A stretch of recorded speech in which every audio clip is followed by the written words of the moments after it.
নমস্কার, আপনারা দেখছেন ডিজিটাল খবরিলাল বাংলা।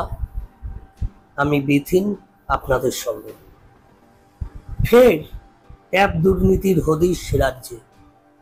সরকারি স্কুলের একাদশ শ্রেণীর ছাত্রছাত্রীদের ট্যাব কেনার জন্য রাজ্য সরকারের দেওয়া টাকা ছাত্রছাত্রীদের অ্যাকাউন্টে পৌঁছাচ্ছে না, তা অন্য অ্যাকাউন্টে চলে যাচ্ছে।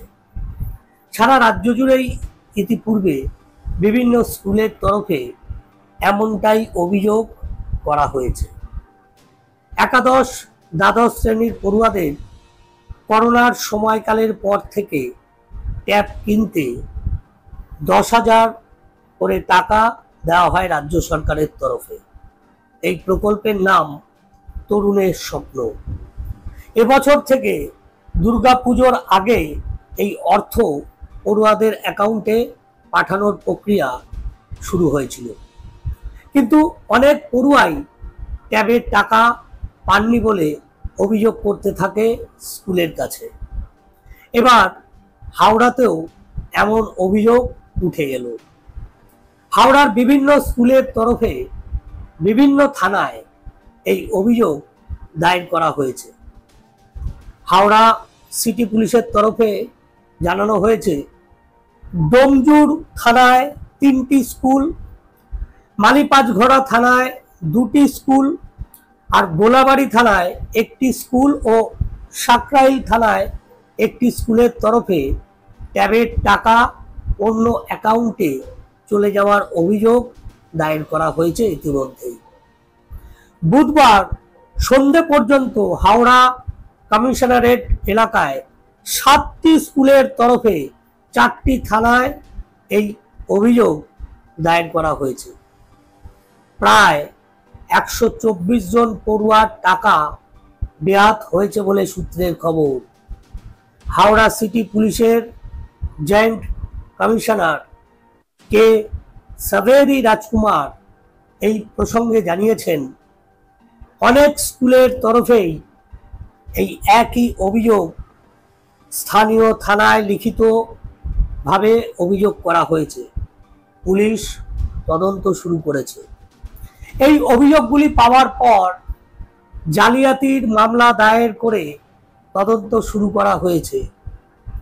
প্রসঙ্গত আপনাদের জানিয়ে রাখব যে হাওড়ায় এই প্রথম ট্যাবের টাকা অন্য অ্যাকাউন্টে চলে যাওয়া নিয়ে অভিযোগ দায়ের হলো। এর আগে গঙ্গাসাগরে একটি স্কুলের 31 জন ছাত্রছাত্রীর ট্যাবের টাকা গায়েব হয়েছে।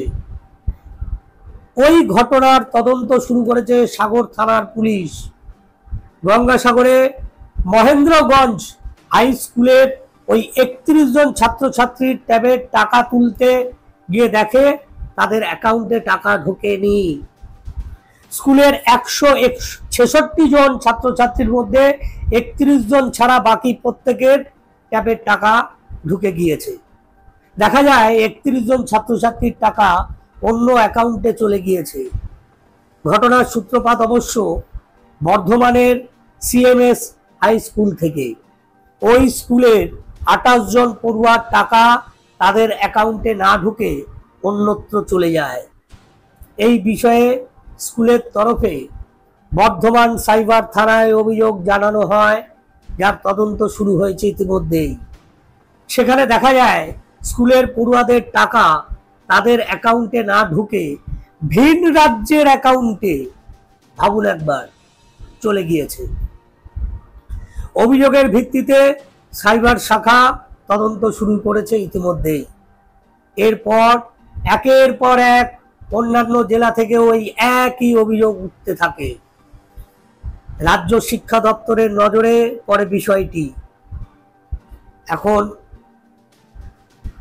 স্কুল শিক্ষা দপ্তর রাজ্যের মুখ্যমন্ত্রী পুলিশ প্রশাসনকে নির্দেশ দিয়েছে, অবিলম্বে এই প্রত্যেকটি অভিযোগ যে থানায় যে জেলায় জমা পড়ছে তার প্রত্যেকটি সাইবার সেল এবং পুলিশ তারা তদন্ত করবে এবং দোষীদের, এর পেছনে এই কাণ্ড যারা করছেন এই যারা হ্যাকার বা যেভাবেই হোক, যিনি বা যারাই এর পেছনে থাকুন না কেন, তাদেরকে দ্রুত খুঁজে বার করে তাদের কঠোরতম শাস্তি দিতে হবে।